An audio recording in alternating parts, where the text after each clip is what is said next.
sama, pahalanya sama.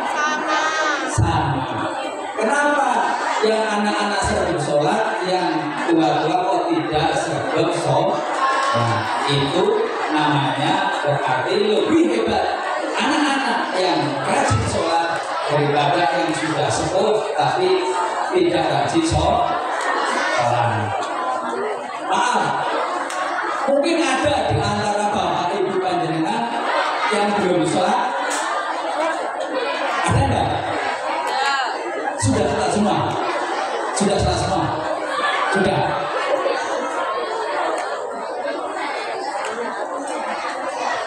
Karena susah kalau seorang ayah, seorang ibu tidak pernah dilihat anaknya untuk melaksanakan sholat.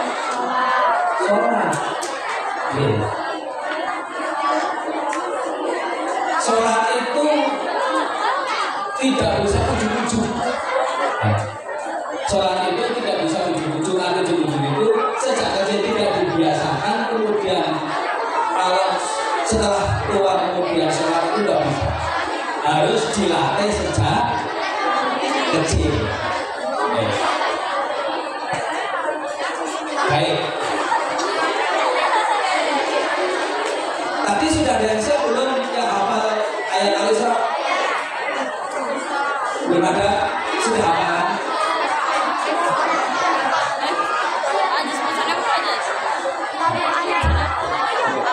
Jangan? Alam Nasra. Oh, baiklah, ada dek. Ada dek.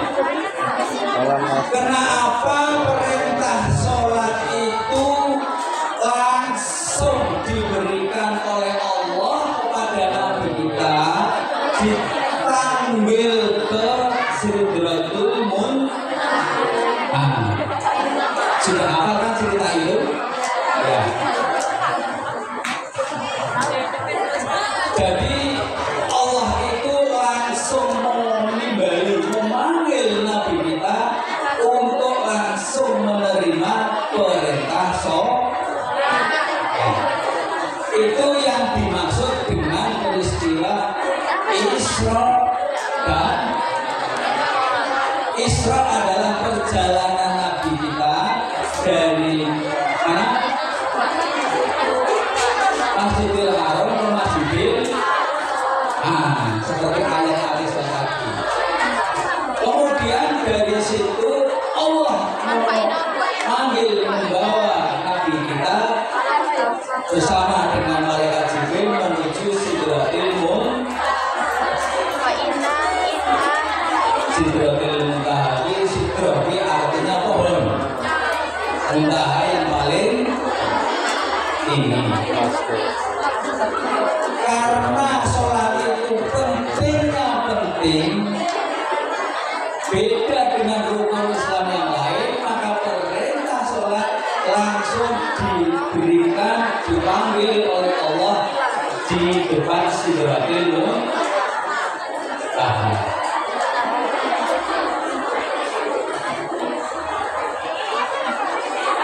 Singkat cerita, turunlah kewajiban sholat yang tadi sudah kita sebut 5 waktu dalam satu hari satu. Coba kita hitung, zuhur berapa rakaat? 4. Asar? 4. Maghrib? 3. Isya? 4. Subuh? 2. Jumlahnya berapa? 17 ditambah dengan sunnah sebelum dan sesudah. Isya sebelumnya berapa? Sebelum Isya sunnah sebelumnya qobliyah berapa? 2 rakaat. Setelahnya 2. Terus subuh sebelumnya 2, 1.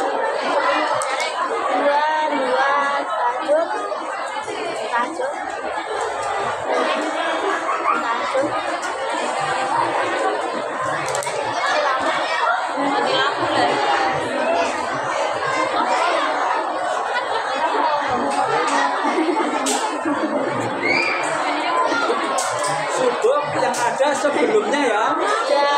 Sebelum subuh namanya sholat Qobliyah subuh. qobliyah atau sholat fajar. Dua rakaat. Setelahnya nggak ada. Kemudian setelah subuh, zuhur sebelum sholat. Setelahnya qobliyah 2, ba'diyah 2. Asar sebelumnya. Asarnya sebelumnya. 2.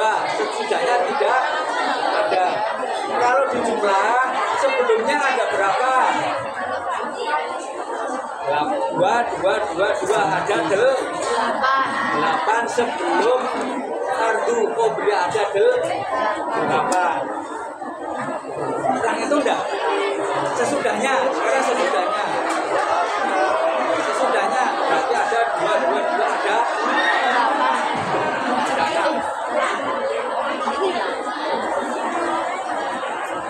Berarti qobliyah dan fardu dan ba'diyah di total jumlahnya ada berapa? Yo, 12. Sudah ada 8 ditambah 17 ditambah 6. Berapa? 31 rakaat. Ada yang lengkap 31? Langsung.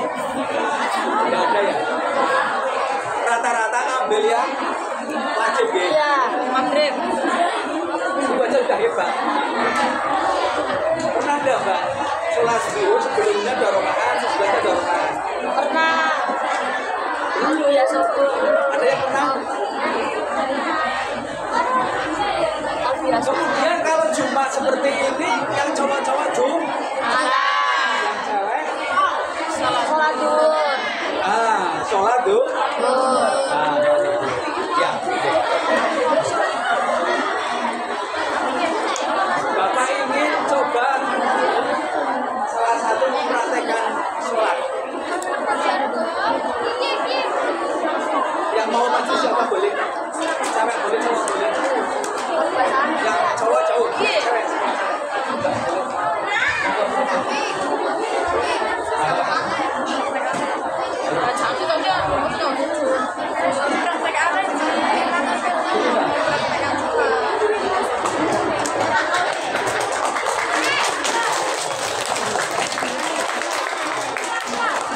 Banyak tahiyatul akhir.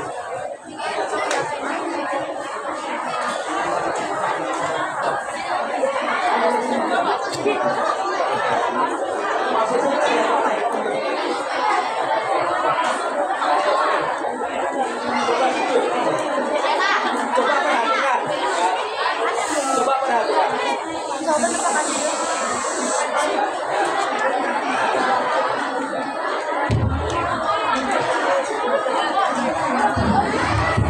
Oh, cek sound, oke.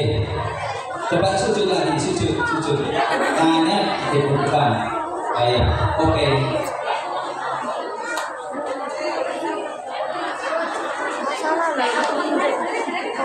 Udah. Ya, banyak dulu di belakang.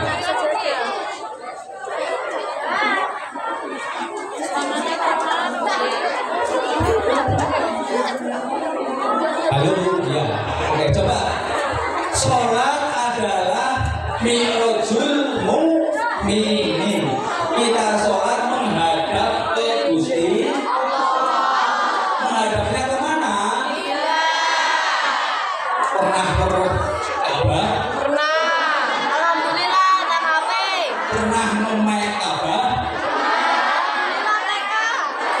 Tak itu dulu ya. Ya. Coba kalau adik-adik dalam posisi sholat, kenapa disebut menghadap Allah, berdialog dengan Allah? Karena sesungguhnya kita memang sedang menghadap Allah Subhanahu wa Ta'ala. Kalau kita sujud kemudian kita gambar, ternyata diri kita ini adalah miniatur Ka'bah. Kedua tangan kita ada di depan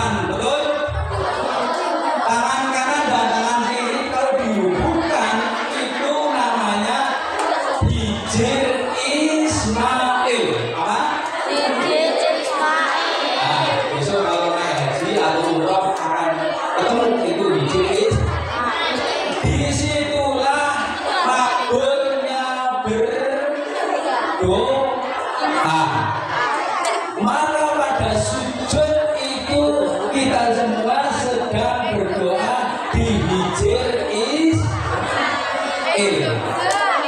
Ya, oke. Kemudian kedua kaki ada di belakang dan apa ini?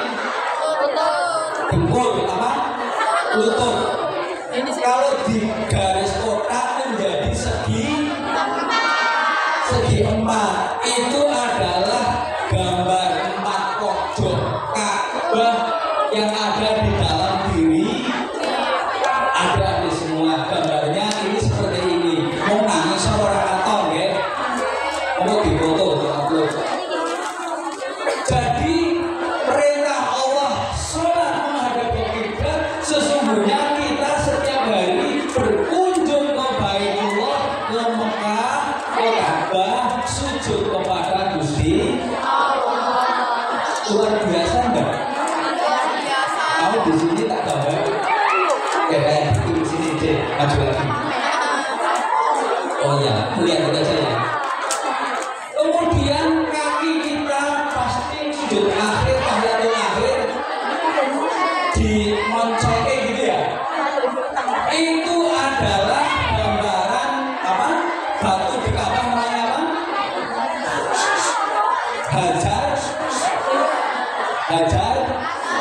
Hajar kuwi watu, aswad itu ireng. Berarti itu gambar hajar aswad. Batu hajar aswad itulah sebagai titik setiap jamaah haji dan umrah memulai tawafnya ke kiri atau ke kanan? Ke kiri.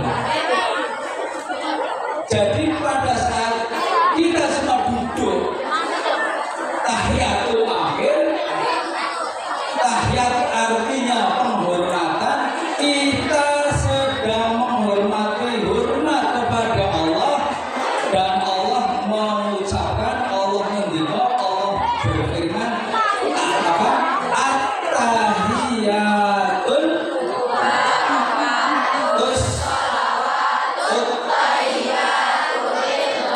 itu kaulnya, ucapannya Gusti Allah pada saat kita duduk seperti itu. Jadi kita sedang diajak ngomong oleh Gusti.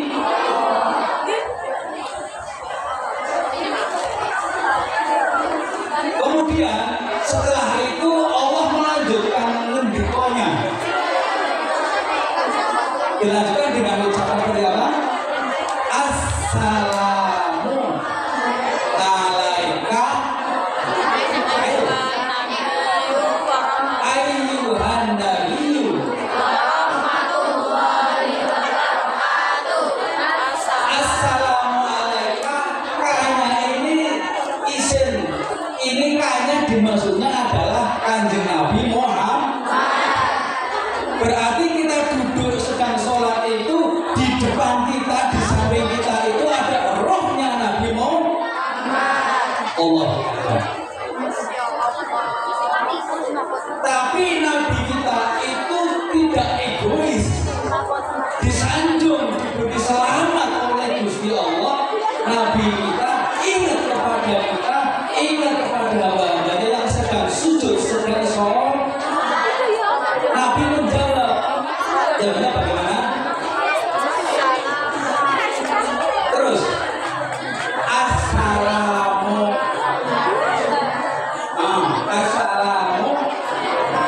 alaina. Terus wa'ala.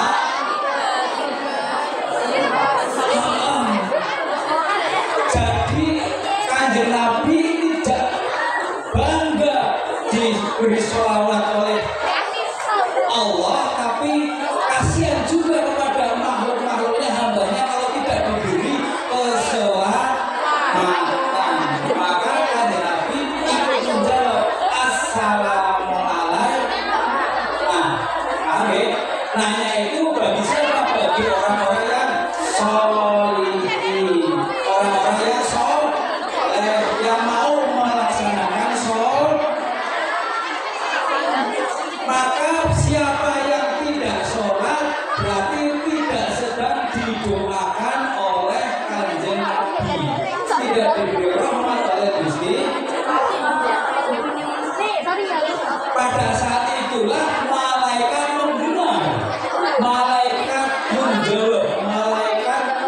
berkata, Asyhadu alla wa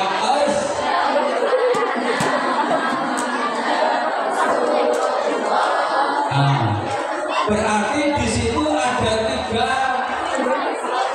tiga unsur yang berdialog. Ada Gusti Allah, ada rohani Muhammad, ada malaikat, dan ada diri kita. Makanya tidak ada alasan kita itu tidak ikut meminta berkah rahmatnya dari Gusti. Ingin nggak ikut dapat rahmat dari Allah? Maka harus sujud menghadap Gusti. Iya. Makanya Allah ngendika, Innallaha wa malaikatahu yusholluna ala malaikat, dan Allah dan malaikat itu bersolawat untuk Nabi kita. Mau luar biasa. Paham ya? Nabi itu disanjung oleh Gusti Allah, dan Nabi itu tidak mau disanjung untuk dirinya sendiri saja. Siapa yang ingin mendapatkan syafaatnya Rasulullah Sallallahu Alaihi Wasallam, maka harus ikut sujud, harus ikut sholat, ikut golongannya yang sholih.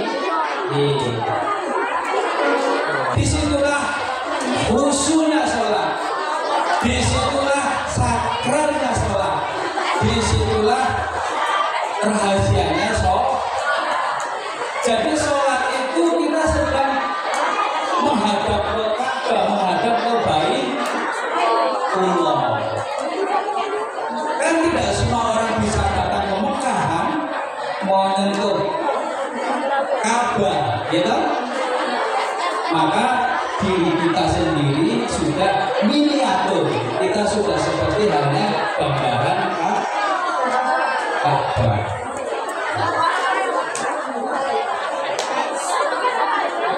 Sampai di sini kalau meninggalkan sholat imannya enggak? Imannya enggak. Karena kita diridhoi, didoakan, dicatat menjadi golongan Nabi Muhammad minimal 5 kali dalam satu hari satu malam.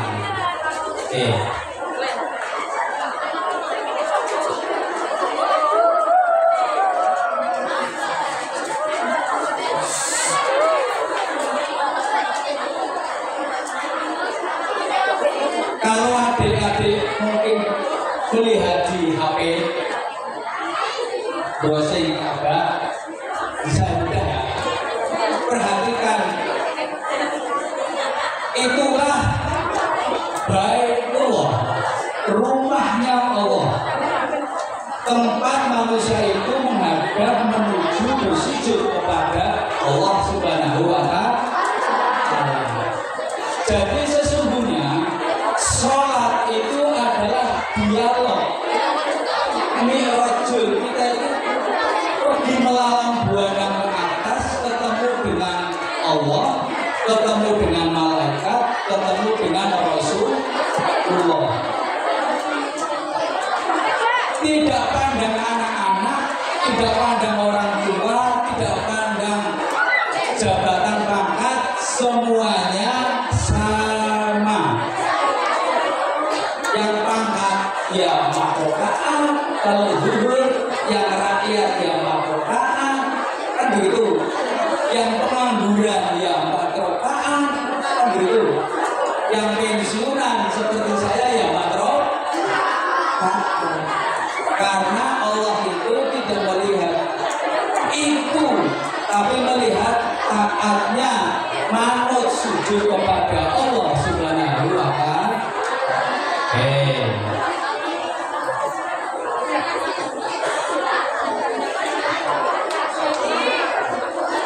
Sekarang coba dipraktekkan cara berdiri sholat yang benar. Maju mbak. Ayo. Ini.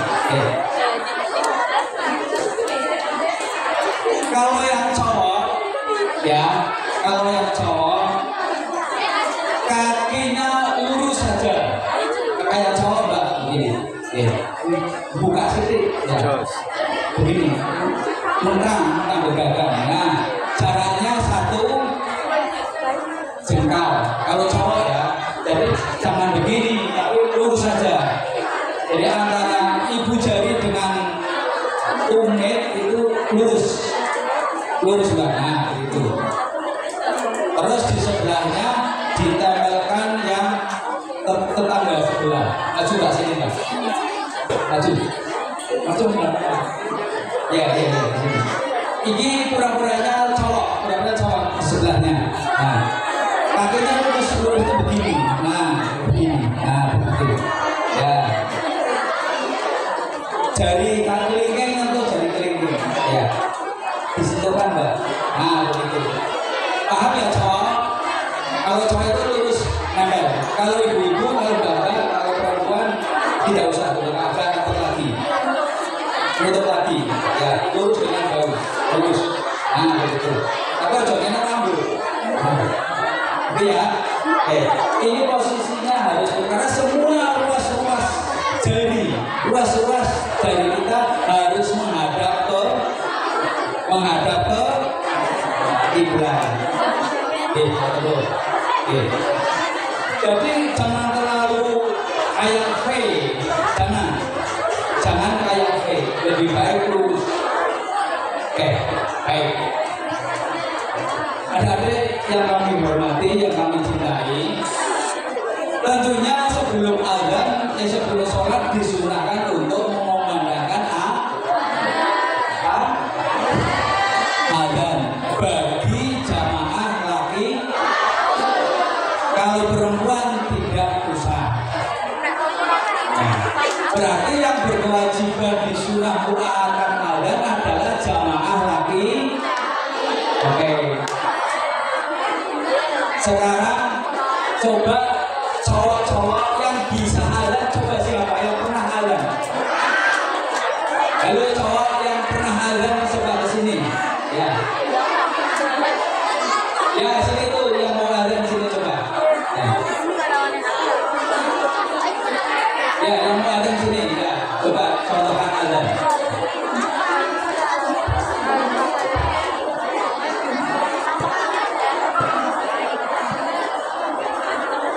Nggak ada yang berani? Ya.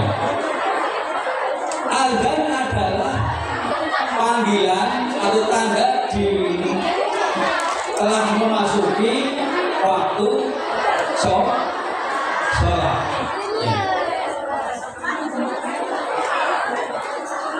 Adzan itu panggilan.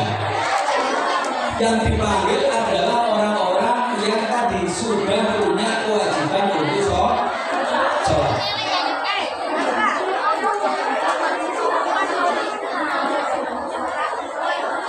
Bunyi adzan seperti ini. Hayya 'alas shalah. Gitu kan? Ini potongannya. Artinya dipanggil oleh Allah untuk sholat.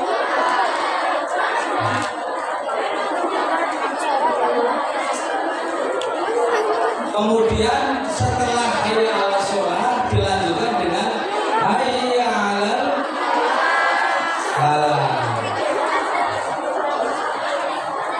Jadi Allah memanggil kita untuk kumpul, untuk diberi barokahnya, diberi pengampunannya, dan diberi syafaat oleh Rasulullah. Memanggil kita selama 5 kali. Tentunya kita sebagai orang yang merasa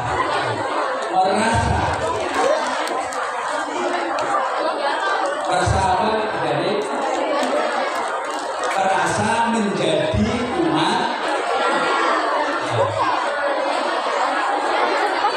Kita tentunya memenuhi panggilan adzan itu, panggilan Allah itu untuk segera melaksanakan sholat.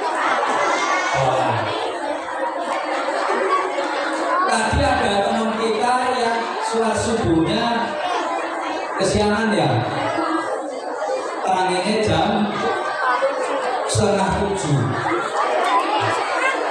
Tadi mana yang bawa surat 7? Tak beri ilmu mas. Kalau panjenengan bangunnya jam berapa? Setengah 7 memang tertidur, berarti saat Anda bangun itulah panjenengan segera melaksanakan sholat subuh. Apa?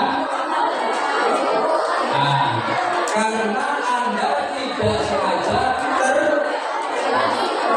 iya.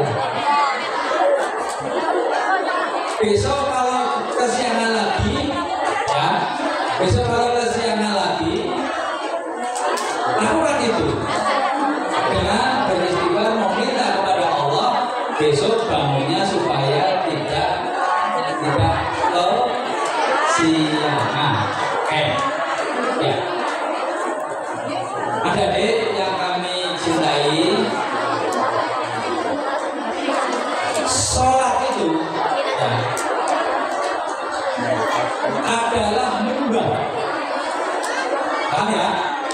Dan setiap agama pasti ada yang namanya ritual yang ada gerakan yaitu menyembah. Coba agama apa saja? Agama Kristen, agama Hindu, agama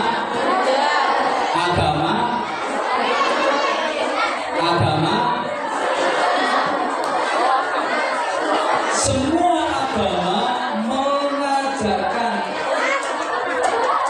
gerakan ritual yang namanya menyembah. Gitu ya. Makanya sholat adalah berbeda dengan agama lain. Sholat adalah spesial. Sholat adalah khusus bagi umat Islam, tata cara menyembah kepada Allah Subhanahu wa Ta'ala. Baik. Loh, kenapa harus sholat? Ya, karena aqimis sholat dirikanlah sholat untuk mengingat menyembah Gusti. Jadi kalau ada orang yang mengatakan sholat nggak usah, yang penting akhlaknya apik, yang penting orang berbuat jahat, yang penting orang nakal karo koncone, yang penting sungai, yang penting apian, orang sholat orang apa? Ada kan yang ngomong kayak gitu? Ada kan? Banyak. Orang yang berpendapat seperti itu, ya, itu nggak bisa diterima dalam Islam karena cara menyembah tidak ada cara lain kecuali dengan sholat.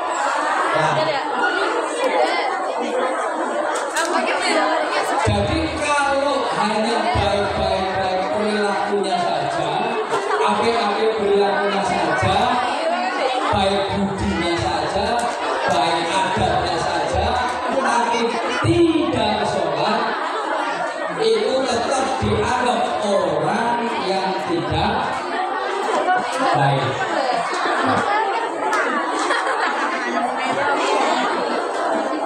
Saya pernah ketemu dengan seorang pendeta. Ya, beliau bercerita dia menyembah yang maha kuasa, tapi cara menyembahnya berbeda dengan cara saya menyembah karena agamanya berbeda. Saking baiknya beliau itu memahami, oh iya, ternyata kebaikan individu tidak bisa dianggap oleh Tuhan semuanya dianggap sah oleh Tuhan kecuali mengikuti perintahnya Tuhan. Artinya kalau umat Islam tidak sholat ya tetap tidak baik. Itu sugih, itu berpangkat, kalau dia itu tidak sholat tetap dia itu orang yang tidak baik menurut Allah Subhanahu wa Ta'ala. Iya. Pada saat ketemu dengan pendeta, saya diberi sesuatu supaya dia menunjukkan kebaikan dia. Tapi kebaikan dia itu tidak akan diterima, amal dia itu tidak diterima oleh Gusti.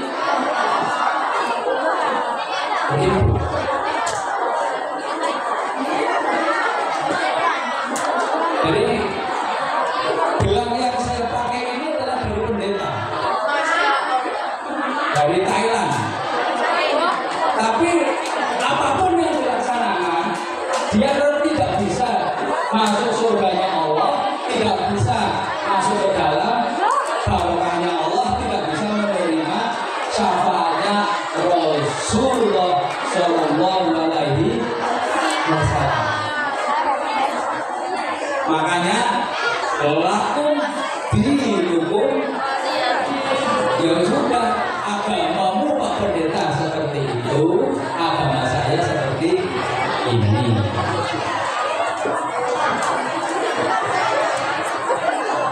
Adik-adik yang kami hormati, yang mencintai, kenapa sih anak-anak yang masih kecil seperti adik-adik ini diperintahkan untuk sholat?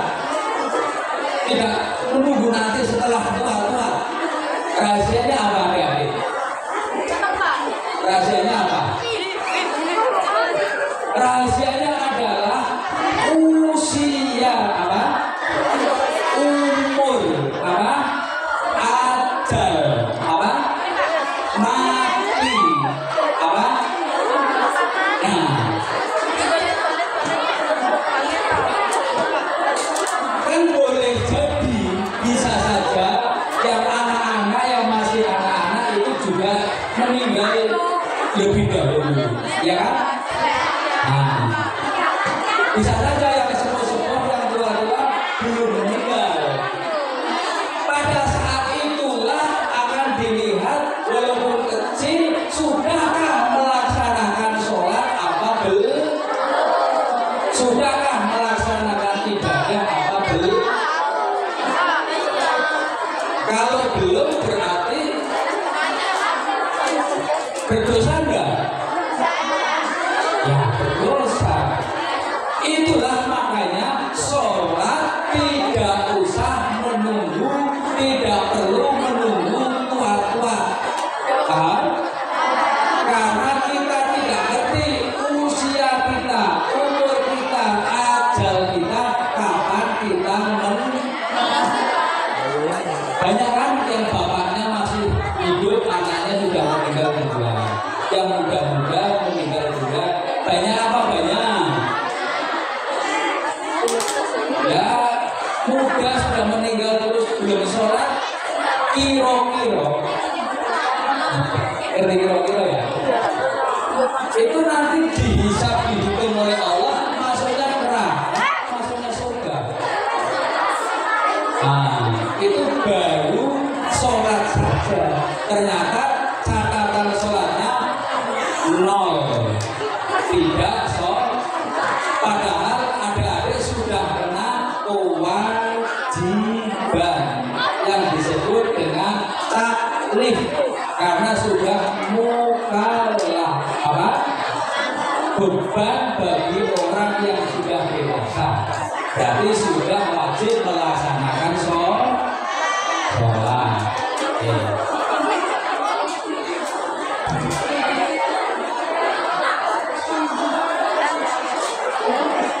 Sudah melaksanakan sholat sunat, berarti ini tadi ya, yang dimaksud itu karena halangan tadi ya? Ya.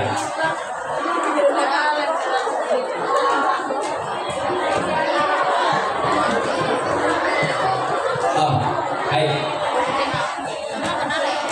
Kalau adik-adik yang sedang berhalangan, arti berhalangan itu baru sedang datang bulan atau sedang menstruasi. Memang tidak boleh menyentuh Al-Quran, tidak boleh sholat, tapi mengucapkan doa. Boleh nggak? Boleh. Mau makan berdoa, boleh. Mau tidur berdoa, boleh. Mau belajar berdoa, boleh. Yang penting tidak sholat dan tidak menyentuh Pak, kalau menyentuh HP, di HP saya itu ada Al-Qurannya, boleh enggak? Boleh enggak? Boleh. Karena sinar di HP itu tidak masuk kategori mushaf. Jadi tidak. Ya, jadi adik-adik berdoa bagi adik-adik perempuan yang sedang mens berarti diperbolehkan. Baik, adik-adik yang kami hormati, maka dengan Isra Mi'raj pada hari ini menambah keyakinan kita, menambah cinta kita kepada Rasulullah SAW. Kita mengharapkan syafaatnya dan kita mengharapkan surganya Allah Subhanahu wa Ta'ala. Coba kita gambar Ka'bah ini di rumah kita masing-masing, bahwa diri kita ini diri yang suci, selalu kemana-mana membawa gambar Ka'bah, membawa rumah Allah. Maka sangat tidak lucu kalau kita itu, badan kita itu adalah suci seperti Baitullah, kita tidak sholat. Bahwa sholat itu tidak usah nunggu uang, tidak usah nunggu kaya, tidak usah nunggu nanti-nanti. Sholat adalah kewajiban sebagai orang muslim dan muslim. Ya, baik, terima kasih atas ngajinya bareng-bareng. Mohon maaf atas segala kekurangannya, dan jangan lupa mari kita jaga sholat kita, kita jaga iman kita, kita jaga syahadat kita, jangan sampai syahadat Islam kita batal. Akhirul kalam, assalamualaikum warahmatullahi wabarakatuh. Berdoa dulu adik-adik. Allahumma hawafil qawahadul hajah ila hadirin Nabi Mustafa Rasulullah sallallahu alaihi wasallam. Al-Fatihah. Alhamdulillah alhamdulillah iyyaka na'budu wa iyyaka nasta'in ihdinas ladzina an'amta 'alaihim ghairil maghdubi 'alaihim waladdallin. Alhamdulillah rabbil alamin. Hamdan syakirin hamdan amin. Hadana wa al-kafirin dia ya rabbana alhamdulillah Allahumma shalli wa sallim ala sayyidina Muhammadin sayyidil awwalin wal akhirin wa man tabi'ahum bi ihsan ila yaumil qiyamah. Allahumma ya Allah inna nas'aluka salamatan fid din wa razaqan fid dunya wa razaqan rizqi. Allahumma amin. Amin ya rabbal alamin.